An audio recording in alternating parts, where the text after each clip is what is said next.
So when patients come in and they say, I'm dizzy, we really have to ask a lot of questions because dizziness can mean a lot of different things. Hey friends, welcome to Therapy Thursdays on Louisiana Living. We are physical therapy and balance centers.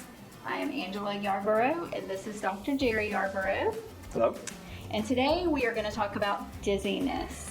And as we were discussing that earlier, you made the statement that there are different types of dizziness, and I never thought about that. So inform us of that. Yeah, so when patients come in and they say, I'm dizzy, we really have to ask a lot of questions because dizziness can mean a lot of different things. Sometimes people actually have vertigo. Now, vertigo is where your environment appears to be spinning, whether visually or just kind of in your head. That's vertigo, which is separate from dizziness. There's different types of dizziness. So the first type is going to be from a lightheadedness. Us in the medical field may call it syncope. If y'all remember, Angela's a nurse by trade. So syncope, you've heard of that. Or just feeling as if you're going to pass out. All right. It could also be kind of a floating sensation. And we can get into different things or causes of that. But so just lightheadedness in itself has multiple causes even. Again, kind of going back to your nursing training, dehydration can cause lightheadedness. So dehydration, remember guys, if you have kind of some chronic diarrhea or vomiting, or you've been out in the sun a lot, all of those things can very easily cause dehydration. I remember the first time I heard this, I was like, oh, really? Dehydration can actually kill you.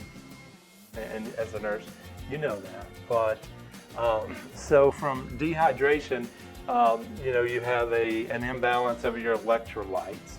So anytime you have prolonged diarrhea, vomiting, or out in the sunlight, you need to make sure you're intaking a lot of extra fluids, okay? Even if you're vomiting and you're like, oh my God, I don't want to take anything else in. Actually, one of my staff just last week got dehydrated and had to spend like a day in the hospital getting fluids because she had been vomiting. She got dehydrated. She didn't want to intake anything because it was going to cause her to vomit again. Guys, it's serious. Dehydration is serious and needs to be taken seriously, and it can cause an imbalance or a lightheadedness.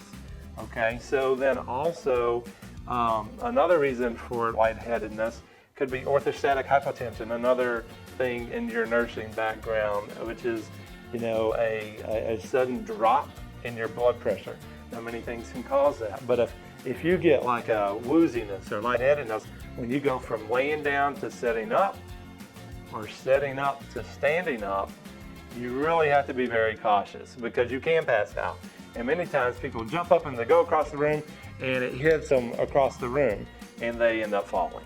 Okay, so if you're having that symptom, you need to have a discussion with your primary care provider about that, and maybe even see a cardiologist. Again, that could be caused by different things. Even medications can cause that kind of thing. So you just need to have those discussions with your primary care provider and not just say, oh, it's because of age or something else. And it could be because of age, because that can happen. But anyway, talking to your primary care provider. Another reason could be a mismatch. Our brain gets gets signals from our eyes, from our inner ear, and from our body, kind of where we are in space. And if that's not all lining up for different reasons, it can cause a lightheadedness. So anyway, just want to really express the importance of lightheadedness, not just taking it, as just part of life, but have those discussions because it can lead to other things. It can cause you to have a fall. And remember, every 19 minutes we have someone dying from unexpected falls. So guys, come back and see us our next segment. We're going to continue talking about different types of dizziness and causes and treatments. So we'll see you next week. Thanks.